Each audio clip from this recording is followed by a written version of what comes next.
Ça se passe ici et toujours ce soir à Saint-Léger-sous-Beuvray en Saône-et-Loire, un village réputé pour sa traditionnelle foire aux marrons.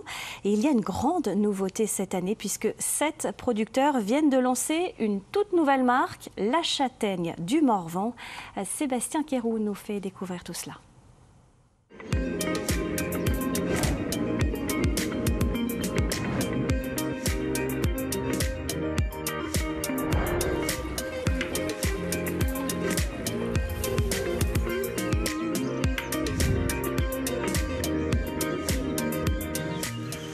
Bienvenue à tous dans Ça se passe ici. Aujourd'hui, on va parler d'une spécialité longtemps emblématique du Morvan, la châtaigne. Une spécialité tombée dans l'oubli au cours du XXe siècle, mais qui renaît peu à peu de ses cendres grâce à une poignée de producteurs décidés à relancer la filière. Ensemble, ils viennent d'ailleurs de créer une nouvelle marque, la Châtaigne du Morvan. Et parmi ces producteurs, il y a notamment Olivier Catenoz. Bonjour. Bonjour. Alors, la saison de la châtaigne touche à sa fin. La récolte a été bonne ? Oui, on a eu une super récolte cette année. On a eu le temps qu'il fallait avec des grosses pluies fin août, début septembre, ce qui ont permis d'avoir du gros calibre, puis de la chaleur avant. Et c'est ma meilleure récolte. C'est-à-dire, vous avez eu combien de kilos alors ? Et du coup, moi là, j'ai ramassé 750 kilos. 750 kilos à la main ? Oui, la main c'est assez long et fastidieux, mais la châtaigneraie n'est pas encore assez propre pour installer des filets, et puis je ne suis pas équipé pour faire autrement pour l'instant.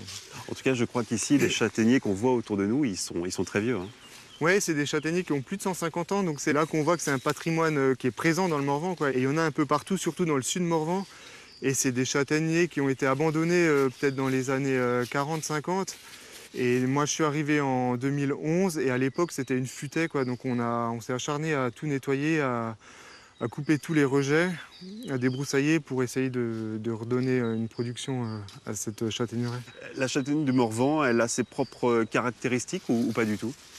Eh ben, on n'en sait trop rien. En fait, on sait que la châtaigne, c'est une tradition de longue date dans le Morvan. Donc il semblerait que ce soit des colporteurs italiens qui ont ramené les variétés de chez nous. Mais en réalité, on ne sait pas de quelle variété il s'agit, quoi. Et du coup, là, tout de suite, on est en train de faire un travail avec le parc naturel du Morvan, entre autres pour essayer d'identifier ces variétés. Mais après, c'est de la châtaigne comme on en trouve en Ardèche ou ailleurs, quoi.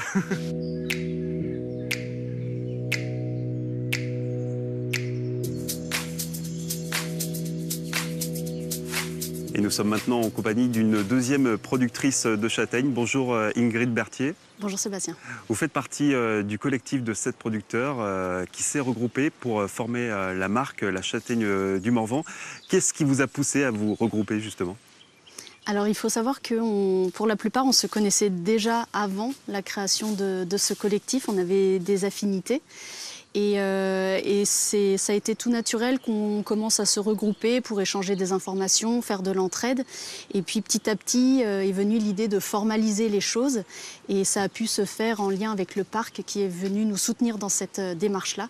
Donc l'idée, c'est de savoir dans quelle direction on veut aller, si on veut mutualiser des outils, si on veut communiquer ensemble, si on veut développer des produits qui pourront mettre en avant le Morvan particulièrement, et de faire ces choix collectivement.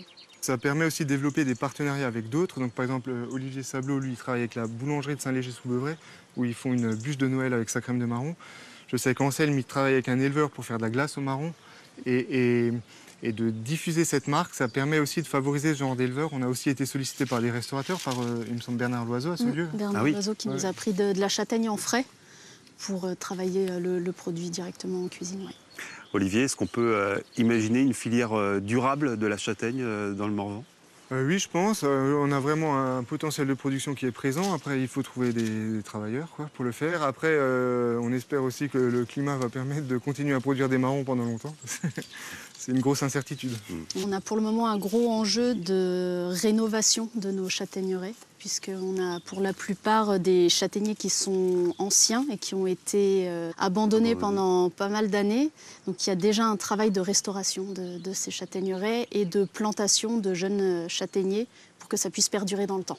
Il faut aussi qu'on garde en perspective que le châtaignier va produire dans plusieurs dizaines d'années. Et est-ce que dans plusieurs dizaines d'années, le châtaignier du Morvan d'aujourd'hui, voire d'hier, est-ce qu'il sera encore en mesure de survivre dans les conditions climatiques, Et c'est délicat de se focaliser là-dessus sans en tenir compte et de ne pas imaginer de devoir importer au moins des porte-greffes d'ailleurs, voire des variétés d'ailleurs. En tout cas, merci beaucoup à tous les deux de nous avoir fait découvrir justement votre production et cette nouvelle marque, la Châtaigne du Morvan. Une marque qui, on le rappelle, réunit aujourd'hui 7 producteurs installés principalement dans le sud du massif du Morvan. Et pour ceux qui voudraient découvrir cette production locale, plusieurs points de vente sont désormais disponibles. La liste complète est à retrouver sur le site internet du Parc naturel régional du Morvan.